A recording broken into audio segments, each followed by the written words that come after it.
RealAgriculture Soybean School is brought to you by Basic Seeds and Lalamond Plant Care.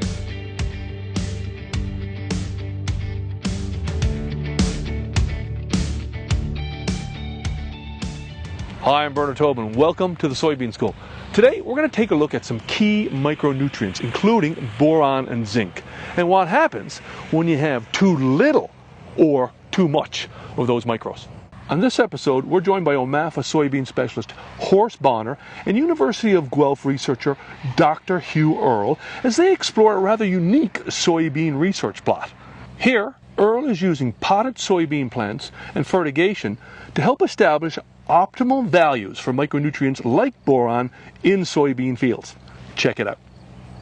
Hugh, it's great to be with you here today. Usually we're standing in the field when we're looking at soybeans, and here you've got this beautiful pot study. What in the world are you working on here? Yeah, it's kind of a weird thing, isn't it, growing soybean in pots outdoors. So what we're looking at here is a hydroponic system. So the plants are growing in sand, quartz sand, and they're being fed some of their nutrients, or macronutrients, through a fertigation system. So you can see we grow these nice, big, beautiful plants. And the reason we're doing this is we want to have, as much as possible, complete control over what nutrients the plants are receiving.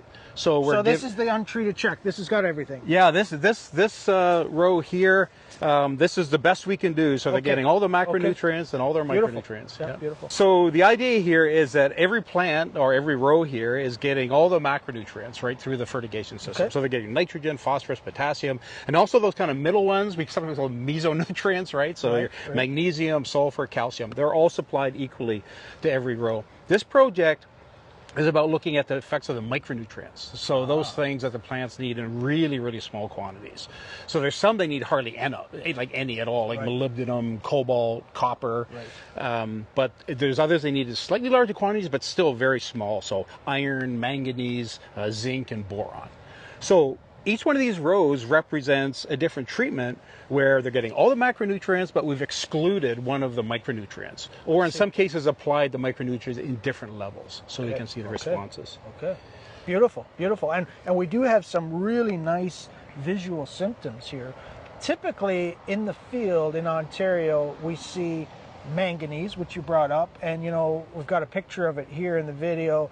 Pretty clear symptomology, right? That intraveinal chlorosis. But this one right here, what's going on? What are we missing here? So this is one of the micronutrients in this system we seem to have the most control over. This is boron, and this is boron deficiency. So we haven't applied any boron at all whatsoever. That doesn't mean there's no boron. There might be a little bit in the soil, but you can see they're very deficient. The plants are very small. The leaves are very, if you can feel them, they're very thick and tough. They haven't expanded normally. The internodes of the plants are very compacted, so the plants are very short. This is a really extreme symptomology, and it's actually quite amazing when you think about it. All we've done is excluded that one micronutrient, and you go from this scenario to this scenario just with the boron deficiency. So this one we got really good control over, and we actually have treatments where we have different levels of boron that we've applied every week. So we're getting, you know, tissue, leaf tissue boron levels, and we should be able to get like a response curve. You know, what's the right sort of leaf tissue content of boron you need to not have any deficiency or toxicity? Well, we do get asked by growers, right? Because some crops like cotton, or in Canada here canola, are more responsive to boron, and we know it has a lot to do with flowering, pod set. You already mentioned that cell wall, but some growers have speculated that maybe part of the reason soybeans abort so many flowers is because we don't have enough boron. Right? Yeah, it's an interesting thought. Yeah, and the problem is it's really hard to research that sort of thing because first of all, you got to find like a field that's sufficiently boron deficient, and have that nice uniform symptomology. So conceivably in a system like this, you can actually, you know it's only boron because everything else is the same, right? We're only controlling boron. So you can get those different levels of boron and be confident that any effect you see, say on flowering or pod set or any of those things you're interested in, are due to the boron and nothing else. So that's one of the advantages of a system like this. It's really cool. So you brought up already this issue of toxicity.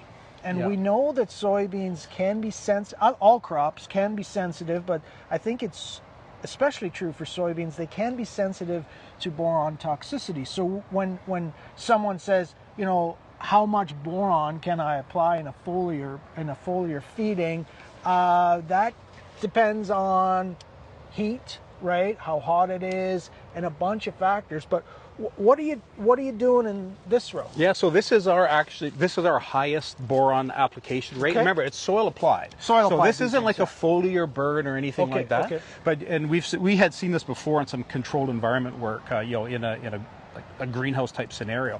So you see the symptomology where it starts to turn just a little bit yellow on the margins, not quite in the same pattern you see for like a potassium deficiency. It's a little bit different. Right. And then eventually, if it's severe enough, those chlorotic regions, the yellow regions, will turn necrotic, so brown dead tissue in those areas. It's actually it's a pretty distinct symptomology. It always starts in the lower leaves, and if it's severe enough, it'll move right up through the canopy, and you can actually get a scenario where every leaf in the canopy has this necrosis to it caused by boron toxicity. So you can see it's completely different from boron deficiency. I mean, the symptomology is very strange.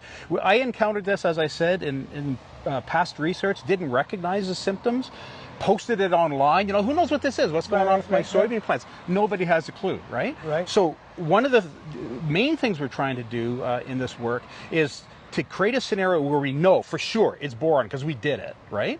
And then get really good video, like photographic documentation, so that we'll have this, you know, sort of nice catalog of photographs and things when you're trying to diagnose micronutrient issues. And one of the key components of this project is to reestablish for Ontario growers the critical values for some of these micronutrients, because we don't actually have really good ones or modern ones. Is that fair? Yeah, I think that's fair. There's, you know, estimates you can find online of what the sort of optimum values are for micronutrients, but there's not a whole pile of data behind some of those numbers. So again, because it's from field work, what we saw, it looks like a deficiency. You know, what was the tissue test level in that case, and you try to put all this evidence together. This is a more of a deliberate way, like of establishing different tissue test levels and seeing how that relates to growth and yield and all the things that we're interested in. So, Hugh, you brought up tissue testing, which I think is perfect with respect to some of these micros.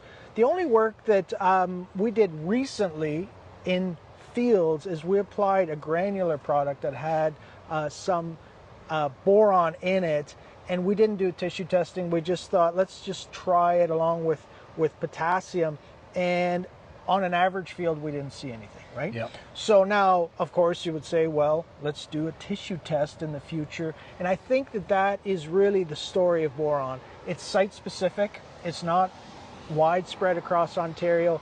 Sandy soils, maybe high pH, specific scenarios. Awesome. Let's wrap that up on boron and move on to another one. What do we have here? Yeah, so this one is a little bit of a surprise for us. This isn't a micronutrient that we thought we'd have a lot of control over in this system. We thought we'd do great with iron, looking at the soil test values for iron, and it turns out I haven't seen any iron symptoms yet, so it hasn't worked so well. This one I thought we'd have, based on the soil test, less opportunity, but it's turned out really well. This is zinc deficiency, is what you're looking at here. So like a lot of the micronutrients, you get that typical sort of intervenal chlorosis. Yeah. So that's part of the But symptomology. it's neat, eh? It's a little different than that original picture we showed of MN. It's not quite the same. It's more subtle. It's more modeling than Yeah, like real intervenal chlorosis. Yeah, I Yeah. agree with that. Now, one always wonders though, like are these symptoms variety specific too, right? So not every variety will show it exactly the same way. But anyway, the other thing with zinc is when it really gets bad enough, you'll start to see the kind of brown patches again, that necrosis that occurs sort of various places, sort of randomly across the leaves. So anyway, if you compare this to the controls again, it's clear. Like you just walk these plots, every time there's a zinc deficient plot, like it's absolute standout. You can really see it. So I think you can correct me if I'm wrong, but I think zinc is, of the micronutrients, none of which are really common deficiencies. It is one of the more common ones. I think so, yes. Although to your point, in soybeans, it's very rare that we actually see only zinc. Like often with these micros or other nutrients, there's a bunch of stuff going on. Yeah. It's caused by soil pH or something that's affecting Right. uptake of a number of different nutrients simultaneously. Or really dry soils, right? Yeah, that's right. The other thing I've noticed on that front is, and a few times, is if someone has really poured on the phosphorus, right, for whatever reason, there is a bit of an interaction there, and then you can have some zinc deficiency. Yeah, and this is for all of these micronutrients. I think there's always complexity to it, and there's a lot of things that interact, and so it's not a simple thing. That's another nice thing about a system like this. At least we know we know what it was caused by. It wasn't water, wasn't phosphorus, wasn't soil pH. It's zinc. That's what's going on. This is beautiful, Hugh. I think we'll look forward as growers and agronomists to the results and to kind of reestablish some of these critical levels. So thank you very much for your work, and we'll carry on. Thank you. Thanks for visiting today. You can find more episodes of the Soybean School by going to soybeanschool.com or finding the Real Agriculture YouTube channel.